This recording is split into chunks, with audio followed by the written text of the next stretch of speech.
एक तरफ थे नचिकेता, जो कि अभी बालक थे, जिन्होंने अपने जीवन को पूर्ण रूप से देखा भी नहीं था, और दूसरी तरफ थे मृत्यु के अधिष्ठाता देवता यमराज, जो जीवन के पूर्ण सत्य के साक्षी थे, जिन्होंने जीवन के इस पार और उस पार की तमाम अवस्थाओं को देखा हुआ था।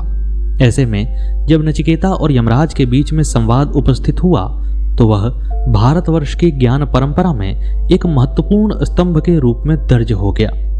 कठोपनिषद में वर्णित यह रोचक कहानी न केवल आत्मा के रहस्य से पर्दा उठाती है, बल्कि लौकिकता और पारलौकिकता को जोड़ने का साधन भी बता जाती है। यदि आप इस वीडियो को धैर्यपूर्वक अंत तक सुनते हैं तो आप निश्चित रूप से उपनिषद के ज्ञान के अधिकारी तो होंगे ही, आप अपने आप को एक नए ज्ञान से परिपूर्ण भी पाएंगे। यदि आप इस वीडियो को अंत तक सुनेंगे तो आपके अंदर भी ज्ञान की एक धारा प्रस्फुटित हो जाएगी। तो आप इस वीडियो को लाइक करके इसे अनेक लोगों के साथ शेयर करते हुए अंत तक जरूर सुनिए, और हम आपको इस रोचक और ज्ञानवर्धक कथा से रूबरू कराते हैं। अब आइए प्रारंभ करते हैं। जिस समय भारतवर्ष का पवित्र आकाश यज्ञ के धुएं और उसके पवित्र गंध से परिपूर्ण रहता था, त्याग मूर्ति ऋषि महर्षियों द्वारा गाए हुए वेद मंत्रों की दिव्य ध्वनि से सभी दिशाएं गूंजती रहती थीं, उसी समय का यह प्रसिद्ध इतिहास है। गौतम के वंश में बाजाश्रवा नाम के एक अत्यंत महान राजा हुए।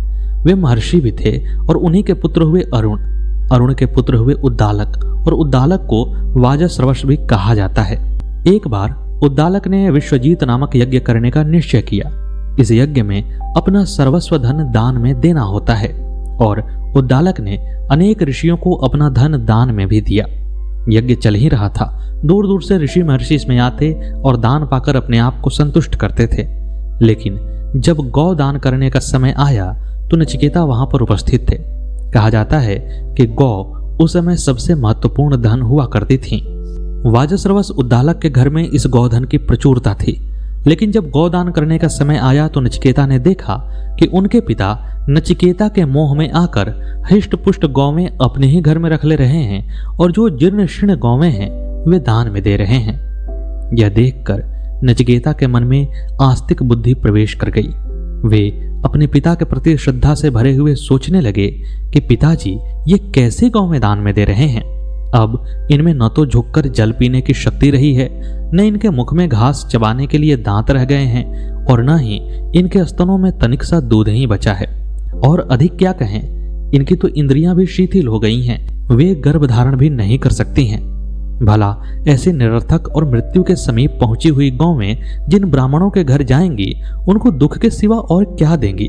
दान तो उसी वस्तु का करना चाहिए जो अपने को सुख देने वाली हो, प्रिय हो और उपयोगी हो, तथा वह जिनको दी जाए उन्हें भी सुख और लाभ पहुंचाने वाली हो। दुखदायिनी अनुपयोगी वस्तुओं को दान के नाम पर देना दान के ब्याज से अपनी विपद को टालना है, और दान ग्रहण करने वालों को धोखा देना है।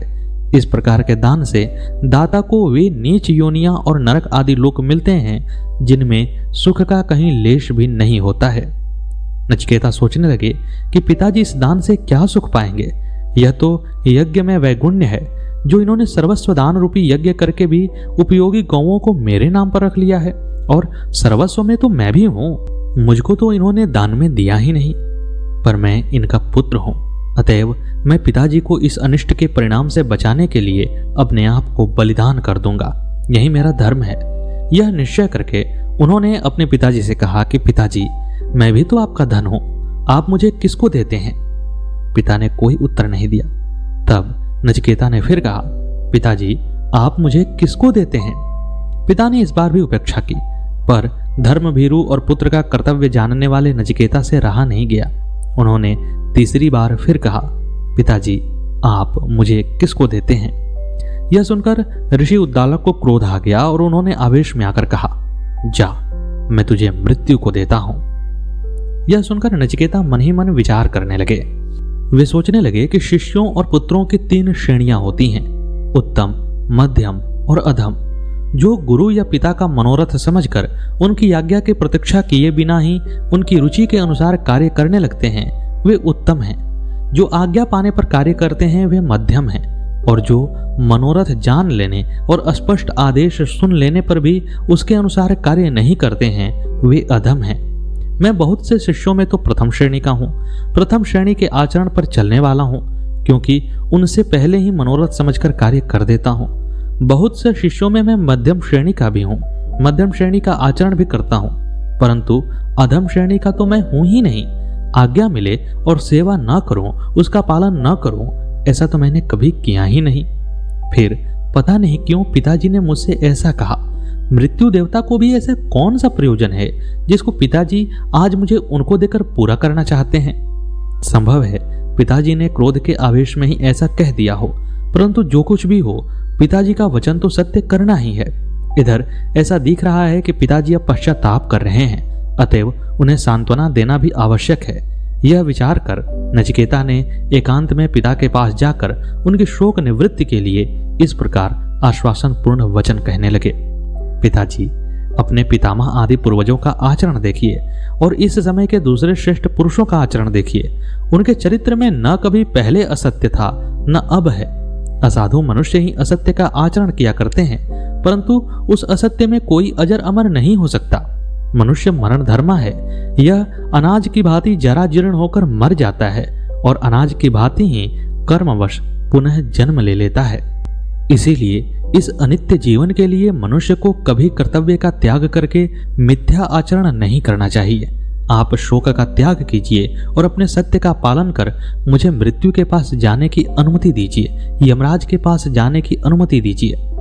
पुत्र के वचन को सुनकर उद्दालक को दुख हुआ, परंतु नचिकेता की सत्यपरायणता देखकर उन्होंने नचिकेता को यमराज के पास भेज दिया। नचिकेता सैया पर पड़े और बेशक अपने सूक्ष्म रूप से ही यमराज के द्वार पर चले गए। जब नचिकेता यमराज के द्वार पर गए तो यमराज कहीं बाहर गए हुए थे और नचिकेता उनकी प्रतीक्षा करने के लिए द्वार पर ही बिना अन्न जल ग्रहण किए बैठ गए। वे अन्न और जल इसलिए नहीं ग्रहण कर रहे थे क्योंकि उनके पिता ने उन्हें यमराज को दान में दे दिया था, और जब तक अब वे यमराज से अनुमति नहीं ले लेते तब तक वे अन्न और जल का ग्रहण कैसे कर सकते थे। यमराज के दरवाजे पर वे यमराज की प्रतीक्षा करने लगे और यमराज की पत्नी यह सब देख रही थी। 3 दिनों तक भूखे प्यासे नचिकेता यमराज की प्रतीक्षा करते रहे, और जब 3 दिनों के बाद यमराज आए तो यमराज की पत्नी ने यमराज से कहा कि साक्षात अग्नि ही मानो तेज से प्रज्वलित होकर ब्राह्मण अतिथि के रूप में गृहस्थ के घर पर पधारी है। साधु हृदय गृहस्थ अपने कल्याण के लिए उस अतिथि रूप अग्नि के दाह की शांति के लिए उसे जल आदि दिया करते हैं। अतएव हे सूर्यपुत्र यमराज, आप उस ब्राह्मण बालक के पैर धोने के लिए तुरंत ही जल ले जाइए। वह अतिथि लगातार 3 दिनों से आपकी प्रतीक्षा में अनशन किए बैठा है। आप स्वयं उसकी सेवा करेंगे तभी वह शांत होगा। अपनी पत्नी के वचन को सुनकर धर्ममूर्ति यमराज तुरंत नचिकेता के पास गए और पाद अर्घ्य आदि के द्वारा विभिन्न प्रकार उनकी पूजा करके कहने लगे, ब्राह्मण देवता, आप नमस्कार आदि सत्कार के योग्य मेरे माननीय अतिथि हैं। कहाँ तो मुझे चाहिए था कि मैं आपका यथायोग्य पूजन सेवन करके आपको संतुष्ट करता, और कहाँ मेरे कारण आप लगातार 3 रात्रियों से भूखे बैठे हैं। मुझसे यह बड़ा अपराध हो गया है। आपको नमस्कार है। भगवान, मेरे इस दोष से निवृत्त होकर मेरा कल्याण हो। आप प्रत्येक रात्रि के बदले एक एक करके मुझसे अपनी इच्छा के अनुरूप 3 वर मांग लीजिए। तपोमूर्ति अतिथि ब्राह्मण बालक के अनशन से भयभीत होकर धर्मज्ञ यमराज ने जब इस प्रकार कहा, तब पिता को सुख पहुंचाने की इच्छा से नचिकेता ने कहा, मृत्युदेव, 3 वरों में से मैं प्रथम वर यही मांगता हूं कि मेरे गौतम वंशीय पिता उद्दालक, जो क्रोध के आवेश में मुझे आपके पास भेजकर अब अशांत और दुखी हो रहे हैं, वे मेरे प्रति क्रोध रहित, शांत चित्त और सर्वथा संतुष्ट हो जाएं, और आपके द्वारा अनुमति पाकर जब मैं घर जाऊं तब वे मुझे अपने पुत्र के रूप में स्वीकार करें, नचिकेता के रूप में पहचान कर मेरे साथ बड़े स्नेह से बातचीत करें। यह सुनकर यमराज ने कहा कि तुमको मृत्यु के मुख से छूटकर घर लौटा हुआ देखकर मेरी प्रेरणा से तुम्हारे पिता अरुणपुत्र उद्दालक बड़े प्रसन्न होंगे। तुमको अपने पुत्र के रूप में पहचान कर पूर्ववत प्रेम करेंगे और उनका दुख और क्रोध सर्वथा शांत हो जाएगा। तुम्हें पाकर अब वे जीवन भर सुख की नींद सोएंगे। इस वरदान को पाकर नचिकेता ने दूसरा वरदान मांगा। उन्होंने कहा कि मैं जानता हूं कि स्वर्गलोक बड़ा सुखकर है, वहां किसी प्रकार का भी भय नहीं है। स्वर्ग में न तो कोई वृद्धावस्था को प्राप्त होता है और न जैसे मर्त्यलोक में आपके द्वारा लोग मारे जाते हैं वैसे कोई मारा ही जाता है। वहां मृत्युकालीन संकट नहीं है। यहाँ जैसे प्रत्येक प्राणी भूख और प्यास दोनों की ज्वाला से जलते हैं, वैसे वहां नहीं जलना पड़ता। वहां के निवासी शोक से तरकर सदा आनंद भोगते हैं। मैं उस लोक के रहस्य को जानना चाहता हूं, परंतु वह स्वर्ग अग्नि विज्ञान को जाने बिना नहीं मिलता। हे मृत्युदेव, आप उस स्वर्ग के साधनभूत अग्नि को यथार्थ रूप से जानते हैं। मेरी उस अग्नि विद्या में और आप में श्रद्धा है। श्रद्धावान ही तत्व का अधिकारी होता है। अतः आप कृपया मुझको उस अग्नि विद्या का उपदेश कीजिए, जिसे जानकर लोग स्वर्ग में रहकर अमृत तत्व को, देव तत्व को प्राप्त होते हैं। यह मैं आपसे दूसरा वर मांगता हूं। यह सुनकर यमराज ने कहा कि नचिकेता, मैं उस स्वर्ग की साधना रूपा अग्नि विद्या को भली भांति जानता हूं और तुमको यथार्थ रूप से बतलाता हूं। तुम इसको अच्छी तरह से सुनो। यह अग्नि विद्या अनंत विनाश रहित लोक की प्राप्ति कराने वाली है और उसी की आधार स्वरूपा है। पर तुम ऐसा समझो कि यह अत्यंत गुप्त है, विद्वानों के हृदय की गुफा में छिपी रहती है। उपर्युक्त प्रकार से अग्नि विद्या की महत्ता और गोपनीयता बतलाकर यमराज ने स्वर्गलोक की कारण रूपा अग्नि विद्या का रहस्य नचिकेता को समझाया। अग्नि के लिए कुंड निर्माण आदि किस प्रकार किया जाए, कैसी और कितनी ईंटें चाहिए और अग्नि का चयन किस प्रकार किया जाना चाहिए, यह सब भली भांति समझाया। उसके बाद नचिकेता की बुद्धि तथा स्मृति की परीक्षा के लिए यमराज ने नचिकेता से पूछा कि तुमने जो कुछ समझा हो वह मुझे सुनाओ। तीक्ष्ण बुद्धि नचिकेता ने सुनकर जैसा यथार्थ समझा था सब ज्यों का त्यों सुना दिया। यमराज उनकी इस विलक्षण स्मृति और प्रतिभा को देखकर बड़े ही प्रसन्न हुए और उन्होंने कहा, नचिकेता, तुम्हारी अप्रतिम योग्यता देखकर मुझे बड़ी प्रसन्नता हुई। इससे अब मैं तुम्हें एक वर और तुम्हारे बिना मांगे ही देता हूं। वह यह है कि यह अग्नि जिसका मैंने तुमको उपदेश किया है वह तुम्हारे नाम से प्रसिद्ध होगी, और साथ ही यह लो, मैं तुम्हें तुम्हारे देवत्व की सिद्धि के लिए यह अनेक रूपों वाली विविध यज्ञ विज्ञान रूपी रत्नों की माला देता हूं। इसे स्वीकार करो। इस अग्नि का 3 बार अनुष्ठान करने वाला पुरुष ऋक, यजु और साम 3 वेदों से संबंध जोड़कर 3 वेदों के तत्व रहस्य में निष्णात होकर निष्काम भाव से यज्ञ, दान और तप रूप 3 कर्मों को करता हुआ जन्म और मृत्यु से परे हो जाता है।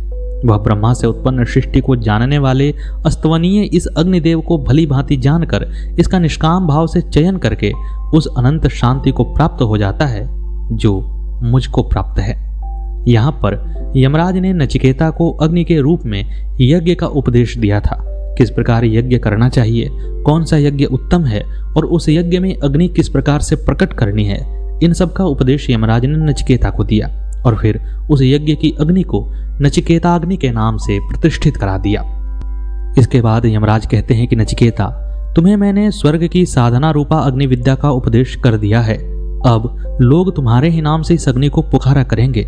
हे नचिकेता, अब तुम अपना तीसरा वर मांग लो। नचिकेता इस लोक के कल्याण के लिए पिता के संतुष्टि का वर और परलोक के लिए स्वर्ग के साधन रूप अग्नि विज्ञान का वर प्राप्त कर चुके थे। अब वे आत्मा के यथार्थ स्वरूप और उसकी प्राप्ति का उपाय जानना चाहते थे और उनके सामने यमराज जो थे वे इसके लिए सर्वाधिक उपयुक्त आचार्य थे। इसीलिए नचिकेता ने कहा कि भगवान, मृत मनुष्यों के संबंध में यह एक बड़ा संदेह फैला हुआ है। कुछ लोग तो कहते हैं कि मृत्यु के बाद भी आत्मा का अस्तित्व रहता है और कुछ लोग कहते हैं कि नहीं रहता है। इस विषय में आपका जो अनुभव हो वह मुझे बताइए। आप मुझे अपना अनुभूत विचार बतलाएंगे तभी मैं इस रहस्य को भली भांति समझ पाऊंगा।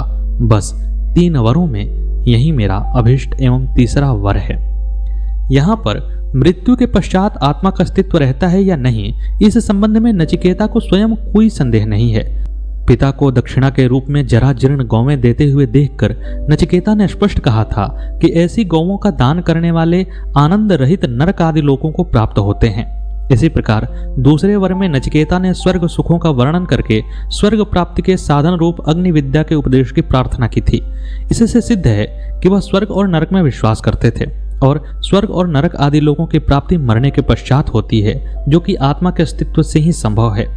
यहाँ पर नचिकेता आत्मा के अस्तित्व को स्वीकार करते हैं और यह जो ज्ञान है वह आत्मा के होने या न होने का ज्ञान नहीं है, बल्कि आत्मा के परम तत्व का ज्ञान है।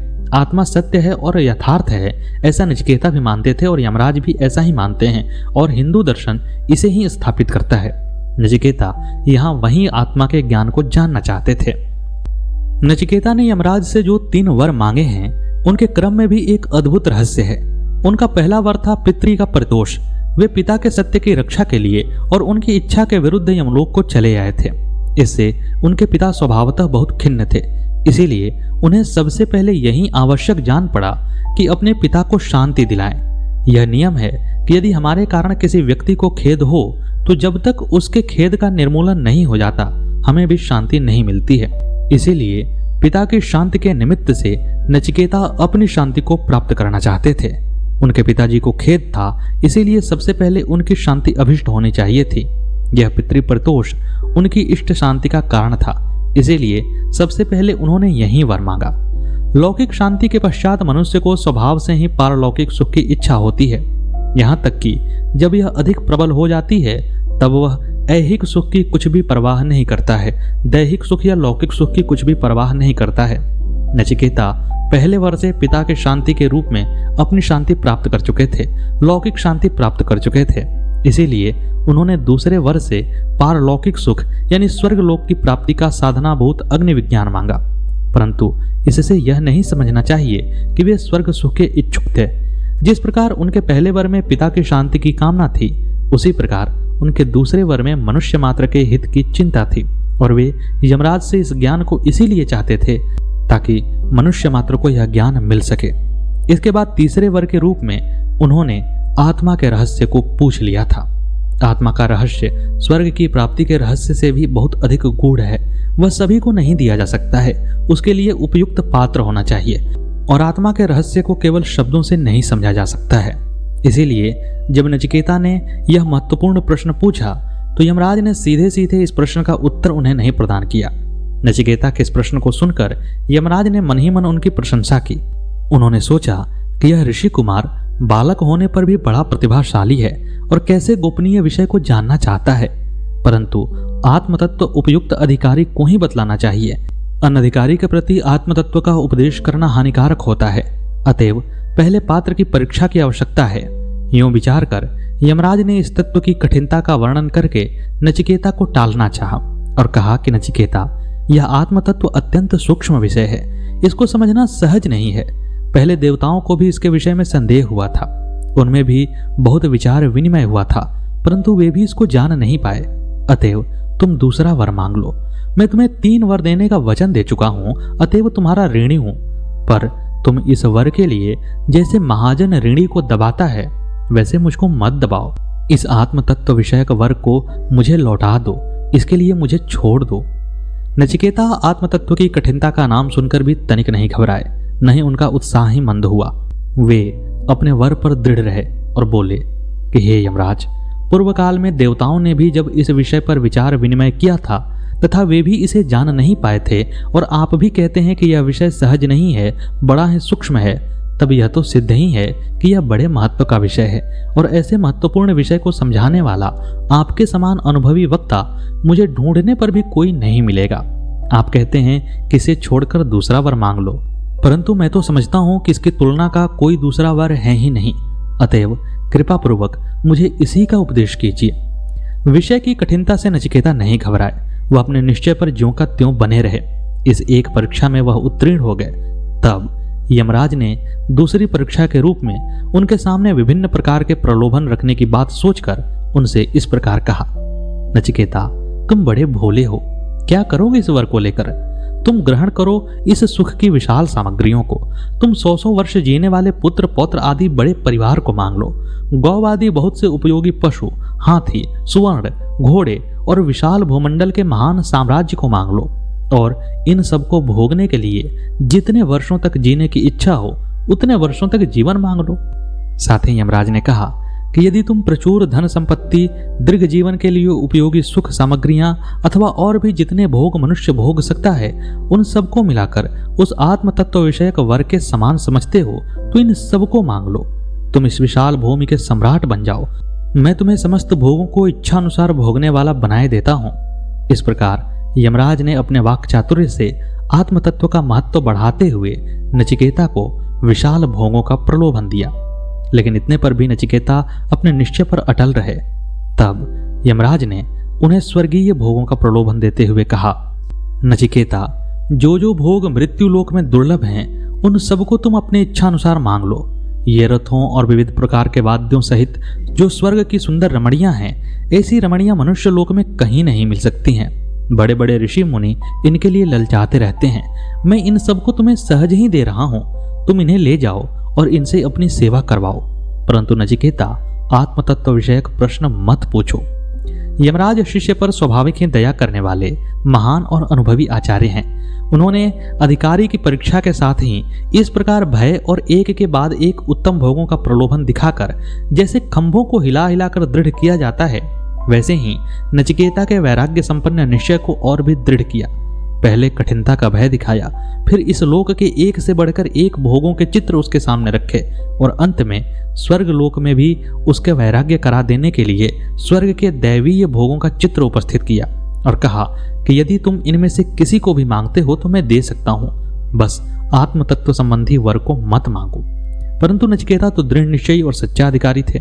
वह जानते थे कि श्लोक और परलोक के बड़े बड़े सुख भोग की इच्छा भी आत्मज्ञान के सुख के सामने किसी उसके क्षुद्रतम अंश के बराबर भी नहीं है, उसकी कोई तुलना नहीं की जा सकती है। अतएव उन्होंने अपने निश्चय पर दृढ़ रहते हुए युक्तिपूर्वक इस प्रकार से कहा, हे देवता, हे सबका अंत करने वाले यमराज, आपने जिन भोगों की वस्तुओं की महिमा के पुल बांधे हैं, ये सभी तो क्षणभंगुर हैं, कल तक रहेंगे या नहीं इनमें भी संदेह है। इनके संयोग से प्राप्त होने वाला सुख वास्तव में सुख नहीं है, वह तो दुख ही है।